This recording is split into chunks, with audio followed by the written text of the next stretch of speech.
आज धर्मेंद्र प्रधानने इस्तीफा दिला आहे, काय सांगणार आपण? धर्मेंद्र प्रधान यांनी राजीनामा द्यावा अशा पद्धतीची मागणी काँग्रेस जनता पार्टीची होती आणि अनेक लोकांची मागणी अशी होती.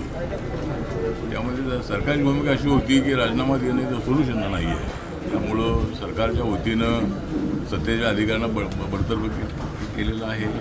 फास्टॅग घोटाळी केस पाठवलेली आहे आणि त्या ठिकाणी अशा पद्धतीचा घोटाळा करण्यासाठी नवीन कायदा जो आहे त्या कायद्याचं बिल उद्या सोमवारी आपल्या पार्लमेंट येणार आहे. माननीय नरेंद्र मोदी यांचा प्रयत्न असाच होता की अशा पद्धतीच्या घटना घडू नये आणि अशा पद्धतीच्या घटना घडवणाऱ्यांना 10 वर्षाची शिक्षा देण्याच्या संबंधामध्ये नवीन कायदा येणार आहे. सर्व तरुणांची विद्यार्थ्यांची मागणी होती की आपल्या धर्मेंद्र प्रधानांनी राजीनामा दिला पाहिजे.